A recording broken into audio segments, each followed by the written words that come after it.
ಹೌದು, ಒಟ್ಟು 3 ಹಂತದ ತಾಲೀಮಲ್ಲಿ ಇದು 4ನೇ ಹಂತದ ತಾಲೀಮು ಇದು. ಸೊ ಲೈನ್ ತಾಲೀಮು, ವೇಟ್ ತಾಲೀಮು, ಆಮೇಲೆ ಮರದ ಅಂಬಾರಿ ತಾಲೀಮು. ಈಗ ಬಂದು ಕುಶಾಲತೋಪನ್ನು ಹಾರಿಸಿ ಶಬ್ದಕ್ಕೆ ಹೆದರದಂತೆ ನೋಡ್ಕೊಳ್ಳುವಂಥ ತಾಲೀಮು.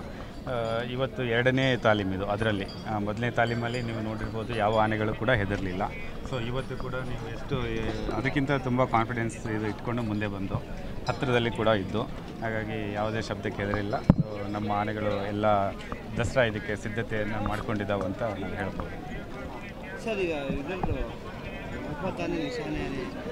ನೌಪತ್ತಾನೆ ನಿಶಾನೆ ಆನೆ ತಾಲೀಮ್ ಮಾಡಿಸ್ತಾ ಇದ್ದೀವಿ.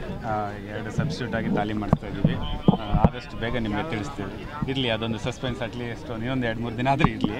ಈಗ ಆಲ್ರೆಡಿ ನಾವು ಇದನ್ನು ಹೇಳಿದ್ದೀವಿ, ಶ್ರೀರಂಗಪಟ್ಟಣ ಆನೆದು ಹೇಳಿದ್ದೀವಿ, ಆಮೇಲೆ ಪಟ್ಟದ ಆನೆಗಳನ್ನು ಕೂಡ ನಾವು ಅನೌನ್ಸ್ ಮಾಡಿದ್ದೀವಿ.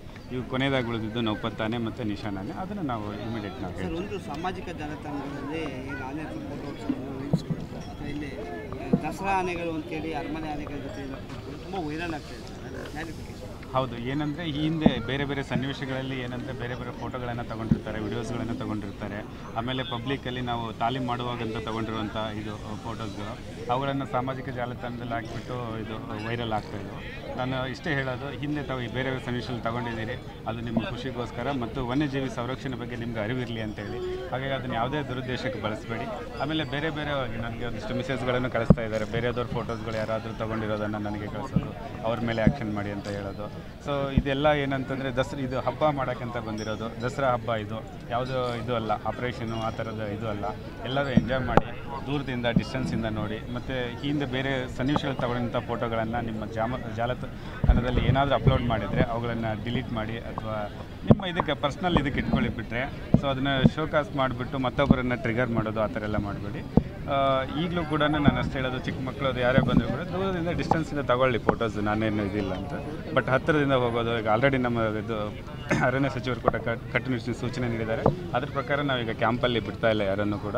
ಸೊ ಏನು ಸ್ಕೂಲ್ ಮಕ್ಕಳಿಗೆ ಎಜುಕೇಷನ್ಸ್ಗೆ ಏನಾದರೂ ನಾವು ಅದು ಕನ್ಸರ್ವೇಷನ್ಸ್ ಬಗ್ಗೆ ಇದು ಮಾಡಬೇಕಂತ ತುಂಬ ಲೆಟರ್ಗಳು ಬರ್ತಾ ಇದ್ದಾವೆ ನನಗೆ. ಅದ್ರ ಬಗ್ಗೆ ನಾನು ಮುಂದಿನ ದಿನದಲ್ಲಿ ಕ್ರಮ ಕೈಗೊಳ್ತೀನಿ. ಎಲ್ಲ ಆನೆಗಳ ಆರೋಗ್ಯ ತುಂಬ ಚೆನ್ನಾಗಿದೆ, ಯಾವುದೇ ತೊಂದರೆ ಇಲ್ಲ. ಇಲ್ಲ, ಇನ್ನೂ ರೆಕಾರ್ಡ್ ಮಾಡಿದ್ದು ನಮಗೆ ಇನ್ನೂ ಸಿಕ್ಕಿಲ್ಲ. ಸೊ ಜಾಸ್ತಿನೇ ಇತ್ತು ಲಾಸ್ಟ್, ಇದಕ್ಕಿಂತ ಎಷ್ಟು ಒಂದು ಕಾಲಲ್ಲ 2 kg 2 kg ಹಾಕಿರೋದು ಇವತ್ತು. ಸೊ 2 kgಗೆ ತುಂಬ ಸೌಂಡ್ ಇತ್ತು, ಹತ್ರನೂ ಇತ್ತು. ಹಾಗಾಗಿ ಏನೂ ಗಲ್ಬಿಲಿ ಆಗಲಿಲ್ಲ. ಎಲ್ಲ ಆನೆಗಳು ಸನ್ನದ್ಧವಾಗಿದ್ದಾವೆ ಅಂತಲೇ ಹೇಳ್ಬೋದು. ಸೊ ವೆಯ್ಟ್ ಗೇನ್ ಬಗ್ಗೆ ನೆಕ್ಸ್ಟ್ 1ನೇ ತಾರೀಕು ನೆಕ್ಸ್ಟ್ 1ನೇ ತಾರೀಕು. ಸೊ 3 ಡೇಟ್ಗಳನ್ನು ನಾನು ಅನೌನ್ಸ್ ಮಾಡಿದ್ದೀವಿ ಆಲ್ರೆಡಿ. ಸೊ 1ನೇ ತಾರೀಕು 3ನೇ ಹಂತದ ಕೊನೆಯ ತಾಲೀಮು ಕುಶಾಲತೋಪಲ್ಲಿ. ಸೊ ಇಲ್ಲಿವರೆಗೂ ಇದರಲ್ಲಿ ವೆಯ್ಟ್ ಗೇನ್ ಬಗ್ಗೆ ವೆಯ್ಟ್ ಗೇನ್ ಬಗ್ಗೆ ಹೆಂಗಿದೆ ಸರ್? ಆ್ಯಕ್ಚುಲಿ ನಾನು ಇನ್ನೊಂದು ಹೇಳಬೇಕು ಅಂದರೆ, ಫಸ್ಟ್ ವೆಯ್ಟನ್ನು ಮಾಡಿಸಿದ್ದೀವಲ್ಲ, ಆ್ಯಕ್ಚುಲಿ ಅದು ಫಿಟ್ ವೆಯ್ಟ್ ಅದು, ಅದಕ್ಕಿಂತ ಜಾಸ್ತಿ ಮಾಡೋ ಅವಶ್ಯಕತೆ ಇಲ್ಲ ಅಂತ ನಮ್ಗೆ ಅನಿಸಿದೆ. ಬಟ್ ಆಗಿರ್ತಾವೆ, ಇಲ್ಲಿ ಬಂದ ಮೇಲೆ ಯೂಸ್ವಲಿ ಆಗ್ತಾವೆ. ಮಾಡ್ತೀವಿ ಇನ್ನೊಂದು 2-3 ದಿನಗಳಲ್ಲಿ ಅದು ವೆಯ್ಟ್ ಚೆಕ್ ಮಾಡಿದ್ವಿ, ಅದನ್ನು ಹೇಳ್ತೀವಿ.